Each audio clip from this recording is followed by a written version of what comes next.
Salam እንዴት ናችሁ ቤተሰቦች introduction to management model exit exam ጥያቄዎችን አዘጋጅቼ ይዤላችሁ መጥቻለሁ እነዚህ ጥያቄዎች እንግዲህ በዋናነት ተመርጠው የተዘጋጁ ጥያቄዎች ናቸው ሰኔ ላይ ለምትወስዱት exit exam ያግዛሉ ይረዳሉ በያሰብኳቸውን ጥያቄዎች አዘጋጅቼ ይዤላችሁ መጥቻለሁኝ ሰው ከናንተ የሚጠበቀው ምንድነው አስቀድማችሁ ሰብስክራይብ ማድረግ ሌሎች ተማሪዎች እንዲደርሳቸው ደግሞ ሼር ማድረግ ነው ስለዚህ አሁን ወደ ቀጥታ ወደ ጥያቄዎቹ እንሄዳለን ማለት ነው ኦኬ question number 1 determining the number of people who are accountable to a single manager pertains to a chain of command B. Degree of centralization C. Span of control D. Degree of specialization ከዚህ ውስጥ እንግዲህ chain of command degree of centralization span of control degree of specialization የምንላቸው በአጠቃላይ organizing management function ውስጥ የምናገኛቸው ኮንሰፕቶች ናቸው chain of command it is one of the principles of management span of control የምንለው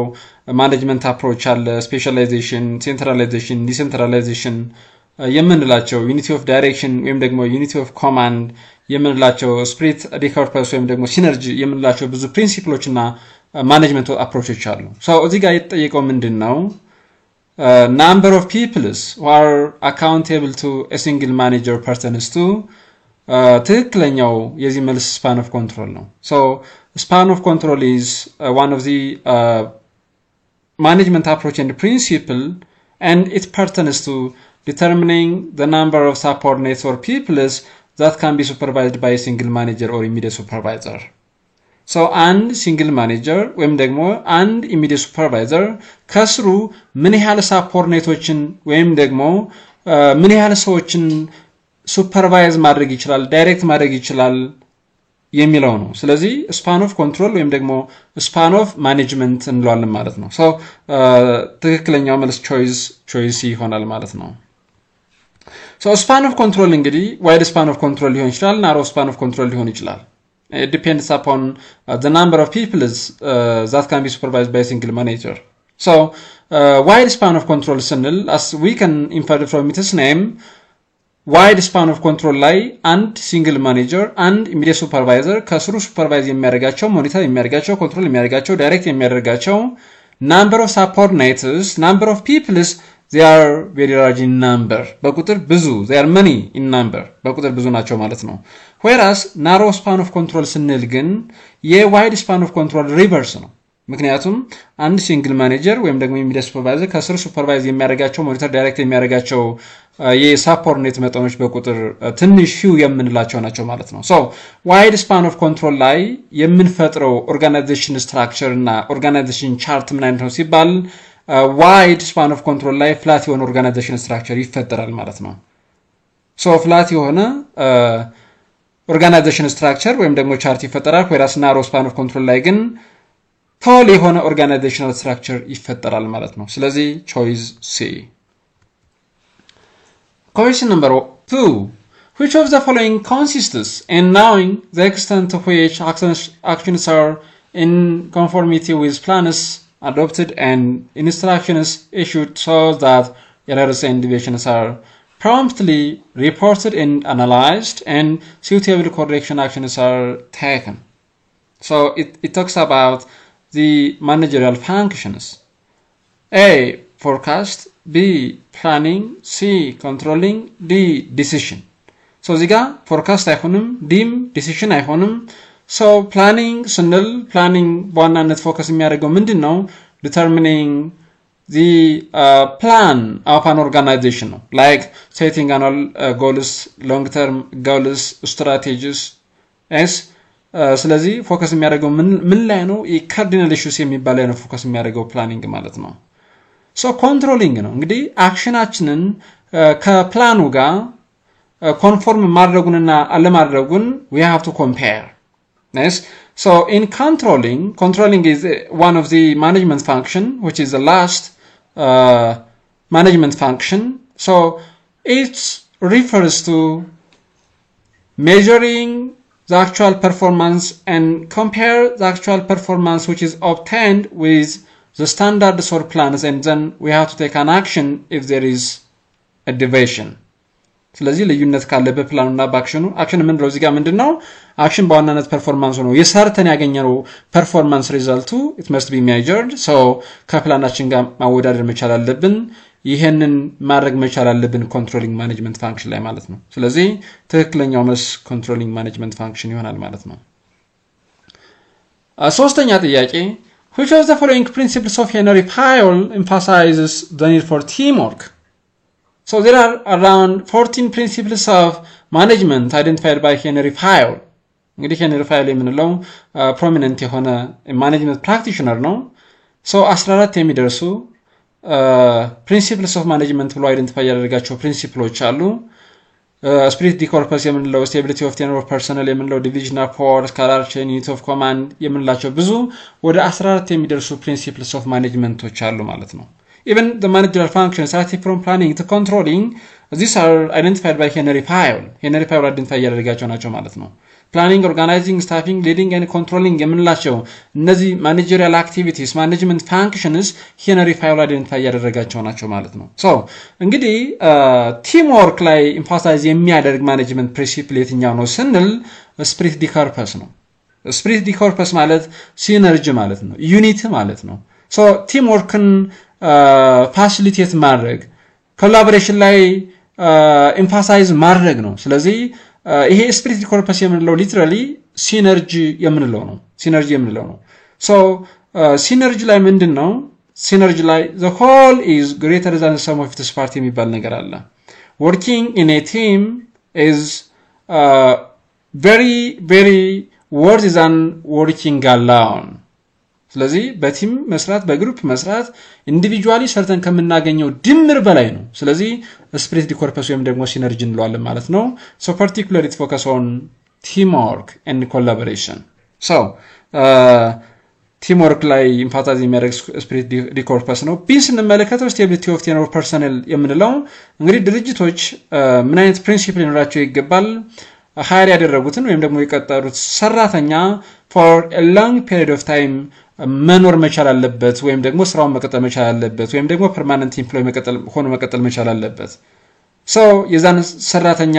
knowledge experience and skill መጠቀም መቻል አለብን so stable የሆነ workforce መፍጠር ማለት ነው division of work የምንለው specialization ነው so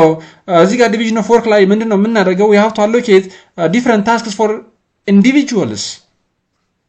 ስለዚህ የተለያዩ ስራዎችን እዚህ ጋር ለተለያዩ ሰራተኞች ወይም ደግሞ for individuals ምንድነው የምናደርገው allocate ነው የምናደርገው ወይም ደግሞ we have to divide the work for a number of individuals in order to perform the activities efficiently and to become effective scalar chain የምንለው ደግሞ በዋናነት ፎከስ የሚያደርገው ምን ላይ ነው authority chain ላይ ነው from the top level management to the lower chain ምን ይመስላል ነው So it depends upon the chart or organizational structure of that particular organization. So according to the question, the best answer for this is choice A ሆናል ማለት ነው። አራተኛ ጥያቄ Chief Executive Officer or Chairman of the board are positions associated with which of the following levels of management? So it talks about levels of management. So for large business organizations, there are 3 levels of management, top level, middle level, lower level or supervisory level of management የምንለው ማለት ነው Chief Executive Officer, Chairman የምንላቸው Presidents የምንላቸው Board of Directors የምንላቸው እነዚህ በሙሉ top level management ላይ ያሉ ምኖች ናቸው ፖዚሽን እና ሰዎች ናቸው ማለት ነው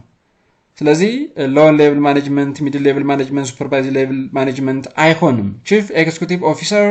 የሚገኘው at the top of the management ነው at the top of the management ነው ስለዚህ ራስን የቻለ duty responsibility ያላቸው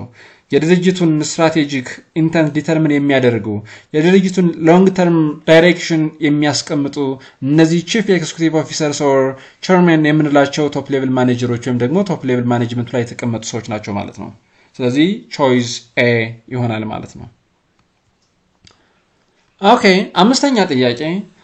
Helen's strengths as a manager lies in her ability to work with people so she can work with people, motivate people and lead others easily. Helen is demonstrating which managerial skills? And this question in turn talks about the managerial skills. There are different types of managerial skills like conceptual skill, interpersonal skill, technical skill, communication skill. የምንላቸው ብዙ አይነት managerial skills አሉ ማለት ነው። So conceptual skill የምንለው አንድ ማኔጀር conceptual skill ካለው አንድን ድርጅት as a whole ወይም ደግሞ እንደ ሲስተም ማየትና መረዳት መቻል አለበት ማለት ነው። ኢንተርፐርሰናል ስኪል አለው ስንል አንድ ሰው ከሌሎች ሰዎች ጋር አብሮ የመስራት ሌሎችን ሞቲቬት የማድረግ ሌሎችን ሊድ የማድረግ ምን አለው ማለት ነው ስኪል አለው ማለት ነው። ቴክኒካል ስኪል የምንለው ግን አንድን ፕሮሲጀር አንድን ኢኩዊፕመንት አንድን ማሽን መጠቀም መቻል ነው። It is concerned with an ability to use a procedure, a machine, equipment in order to perform a particular activity or task. ስለዚህ አንድን ስራ ወይም ደግሞ አንድን አክቲቪቲ ለመስራት የሚያስፈልገን ፕሮሲጀር የሚያስፈልገን ኢኩዊፕመንት አለ። ያንን ሲስተማቲክ በሆነ መንገድ ኤፊሺየንትሊ ስራውን ራን ለማድረግ ምን ያስፈልገናል ቴክኒካል ስኪል ያስፈልጋል ማለት ነው። ሶ እዚህ ጋር እንግዲህ በዋናነት ምንድነው የሚለው ሄለን ከሌሎች ሰዎች ጋር የመስራት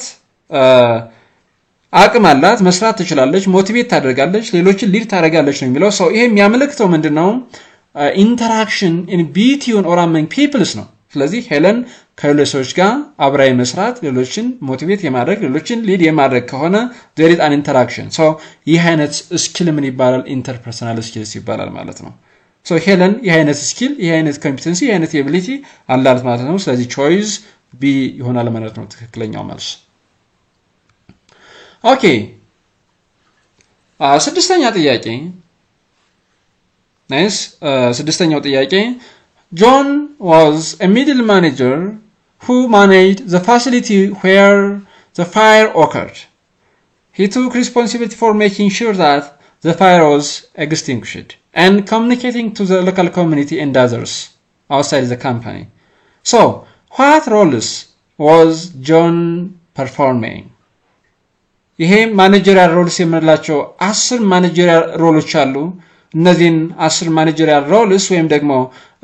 ሮል ማለት by the way it is an expected behavior from someone. so managerial role ስንል unexpected behavior or unexpected role from becoming a manager. ስለዚህ አንድ ማኔጀር ከምንለው ሰው ኤክስፔክት የሚደረገው behavior ወይም ደግሞ ሰኮልድ ሮል የምንለው ምንድነው ስንል ወደ 10 የሚደርሱ እንግዲህ based on the findings ነው based on the research findings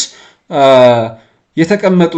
10 ማኔጀሪያል ሮል አሉ ማለት ነው። ሶ እነዚህ 10 በሶስት ክላስ የተቀመጡ ናቸው። እዚህ ጋር ምንድነው የሚለው እንግዲህ ጆን ሁለት አይነት ነገሮችን ሰርቷል። የተፈጠረ ኢንሲደንትም አለ። ሶ due to the incident ጆን ከሎካል ኮሚኒቲውና with societies or community outside the company ምን አድርጓል ኮሙኒኬት አድርጓል ነው። ናይስ ስለዚህ የእሳት አደጋ ተፈጥሯል። ይህንን የእሳት አደጋ for the local community and community outside the company communicate አድርጓል ማን ጆን። ሶ ምን አይነት ሮል ነው ጆን ያደረገው ምን አይነት behavior ነው ያሳየው ስንል እዚህ ጋር ጥያቄዎችን በደንብ ከተረዳን ወደ ቾይዙን disseminator and leader እዚህ ጋር ኤሞን አይችልም disseminator ወይም ደግሞ disseminator and leader ሺፕ ሮል አላቸው ስንል ማኔጀሮቹ ያለንን መረጃ ላሉት ሰራተኞች within the organization disseminate ማድረግ ይቻላል ያ disseminator ሮል ይባላል ማለት ነው። ሶ በቂ ሆነ መረጃ ላለው ሰራተኛ በድርጅቱ ላለው ሰራተኛ ሰፕላይ የምናደርግ ሆነ that has to be dissemination ይባላል ወይም ደግሞ disseminator ሮል ይባላል ማለት ነው። ማኔጀሮቹ ይሄን ማድረግ መቻል አለባቸው። አስፈላጊ ሆኖ መረጃ በሰዓቱ ምን ማድረግ መቻል አለባቸው ማለት ነው ላሉት ሰራተኞች በሙሉ disseminate ማድረግ መቻል አለባቸው disseminator ሮል ይባላል ማለት ነው። be leader and spokesperson ማለት እዚህ ጋር ምን መሰላችሁ like ያለልን internal information for members outside the company ምን ማድረግ ነው disseminate ማድረግ ነው። so we have to supply information we have to supply internal information for outsiders about different issue ለተለያየ ጉዳይ ሊሆን ይችላል ድርጅቱ የሚሰራው የሚያመርተው የሚሰጠው ሰርቪስ እንደዚህ ነው ብሎ አንድ ማኔጀር for external parties stakeholders ምን ያደርግ ይችላል ኢንፎርሜሽን disseminate ያደርግ ይችላል። so spokesperson ወይም ደግሞ ቃል አቀባይ የምንለው በዋናነት ምንድነው የሚያደርገው for external parties information disseminate የሚያደርግ behavior ያለው ማኔጀር ነው ማለት ነው ስለዚህ spokesperson ሮል አለው እንላለን ማለት ነው so እዚህ ጋር ጆን እንግዲህ ይሄን አድርጓል ከሎካል ኮሚኒቲውና ከድርጅቱ ውጭ ካሉ ሰዎች ጋር ኮሚኒኬት አድርጓል about the fire ማለት ነው ስለዚህ ስለሳቱ ወይም ደግሞ ስለተነሳው ኢንሲደንት ምን አድርጓል ኮሚኒኬት አድርጓል ሶ መረጃ አቀብሏል ማለት ነው ስፖክስፐርሰን የምንለው አለ ግን ቢኤም አይሆንበት ሊደርሺፕ ሮል እዚህ ጋር ምንም ያሳየው ነገር የለም ማለት ነው ሲ ስፖክስፐርሰን ኤንድ ዲስተርባንስ ሃንድለር ስፖክስፐርሰን ይሆናል አስቀድሜ እንደነገርኳችሁ ከሎካል ኮሚኒቲውና ከሌሎች ሜምበር outside the company ምን አድርጓል ኮሚኒኬት አድርጓል ዲስከስ አድርጓል ስለዚህ ሲ ስፖክስፐርሰን መሆን ይችላል and disturbance handler እዚህ ጋር የተፈጠረ ፕሮብለም ወይም ደግሞ ኢንሲደንት አሊያም ደግሞ ኮንፍሊክት ካለ ያንን ምን ማድረግ ያስፈልጋል ሃንድል ማድረግ ያስፈልጋል ሶልቭ ማድረግ ያስፈልጋል ማለት ነው ሶ እዚህ ጋር ምን አደረገ ጆን ምን አደረገ ፋየሩን ኤክስቲንጉሽ አድርጓል ማለት ነው ተቆጣጥሯል ማለት ነው ሶ ፋየሩ ቶታሊ ወይም ደግሞ ፓርሻሊ ምን ሆኗል ማለት ነው ምንም ጉዳት ሳይደርስ turn off ሆኗል ሶ ይሄ አይነት ዲስተርባንስ ይሄ አይነት ፕሮብለም ምን ሆነ ሙሉ በሙሉ ሶልቭ ሆነ ሶ ሲ spokesperson and disturbance handler መሆን ይችላል ዲ disturbance handler and disseminator disturbance handler መሆን ይችላል ግን disseminator አይሆንም disseminate የምናደርገው መረጃውን ያለንን አንድ ማኔጀር ያለውን መረጃ ለድርጅቱ ሰራተኞች ነው disseminate የሚደረገው you have to understand the difference between disseminator and spokesperson information supply የምናደርገው for internal members of an organization ከሆነ that's to be disseminator ይባላል whereas for outsiders for external parties ከሆነ ግን spokesperson ይባላል ማለት ነው so according to the question ጆን ያደረገው ሁለት ነገር ነው yes የተፈጠረውን ኢንሲደንት የተፈጠረውን ፋየር ተቆጣጠረ so ይሄኛውን ዲስተርባንስ ሃንድል አደረገ የተፈጠረውን ነገር with the local community and members outside the company communicate discuss አደረገ ምን አደረገ መረጃ ሰፕላይ አደረገ spokesperson choice C ይሆናል ማለት ነው ትክክለኛው መልስ okay ሰባተኛ ጥያቄ which of the following refers to the capacity to influence the behavior of others and secure obedience A power B responsibility D accountability C accountability D authority so ሌሎችን ኢንፍሉዌንስ የማድረግ ካፓሲቲ የሌሎችን ሰዎች ቢሄቪየር ኢንፍሉዌንስ የማድረግ የሌሎችን ሰዎች አቲቲዩድ ኢንፍሉዌንስ የማድረግ የሌሎችን ሰዎች ቢሄቪየርና አቲቲዩድ ሼፕ የማድረግና ቼንጅ የማድረግ ካፓሲቲ ይኖራቸዋል ሰዎቹ በአንድም በሌላም መንገድ so ይሄ ማለት ምን ማለት ነው ነስ ሰዎቹ በቀላሉ ኢንፍሉዌንስ ምን ያደርግበት መንገድ አለ so ያ ምን ይባላል ፓወር ይባላል ማለት ነው responsibility accountability አይሆንም authorityን ስንመለከተው እዚህ ጋር that is one of the subsets of power የፓወር አንደኛው subset ነው በፓወር ውስጥ የምናገኘው ወይም ደግሞ አንደኛው source of power ምንድነው authority ሲኖረን ሰዎችን ኢንፍሉዌንስ ማድረግ እንችላለን we do have a capacity to influence others so if someone has an authority or if someone has a position in an organization he or she has the capacity to influence the behavior of others based on the position he or she occupy በያዙት ፖዚሽን ባላቸው አውቶሪቲ ሰዎችን ኢንፍሉዌንስ ማድረግ ይቻላል ስለዚህ ሶርስ ኦፍ ፓወር ምን ሆነ ማለት ነው ፖዚሽን ሆነ ማለት ነው ስለዚህ አውቶሪቲ ምንድነው ሌጂቲሜት ፓወር ነው so እዚህ ጋር ግን በአጠቃላይ capacity to influence the behavior of others ስለሚል the best answer is choice A ይሆናል ማለት ነው ምክንያቱም አውቶሪቲ የማይሆንበት ዋናው ምክንያት ምንድነው positional power እና personal power ብለን መክፈል ስለምንችል ነው አውቶሪቲ positional power ነው አውቶሪቲ የሚገኘው from the position ነው ስለዚህ power ነው ትክክለኛው መልስ መቻል ያለበት ማለት ነው The last question number 8 in which management approach does decision-making authorities reside at a higher echelons of the management hierarchy? A. Delegation of authority አይሆንም decision-making authority higher levels of management ጋር የሚገኘው የቱ ጋር ነው ድርጅቱ ምን አይነት ፊሎሶፊ ወይም ደግሞ አፕሮች በሚጠቀምበት ጊዜ ነው decision-making authority at the top level የሚገኘው ወይም ደግሞ በhigher level management የሚያዘው ነው so delegation of authority አይሆንም B decentralization አይሆንም decentralization ከሆነ delegation of authority ይኖራል ማለት ነው thus in decentralization a decision making authority is given for the subordinate to make a decision at the lower level ስለዚህ ምን ይሰጣቸዋል decision making authority ወይም ደግሞ freedom ይሰጣቸዋል decentralization ከሆነ management approach centralization and the exception principle so ትክክለኛው centralization ነው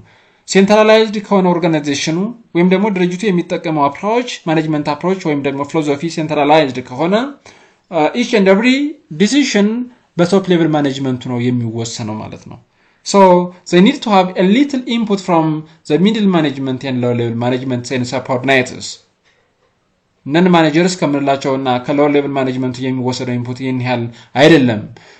ውሳኔው የሚወሰነው at the top level management ነው ማለት ነው so centralization ይሆናል ማለት ነው so ይሄን ይመስላል እነዚህ የተመረጡ ጥያቄዎች ናቸው for sure ሰኔ ላይ ለምትወስዱት ኤግዛም ጥያቄ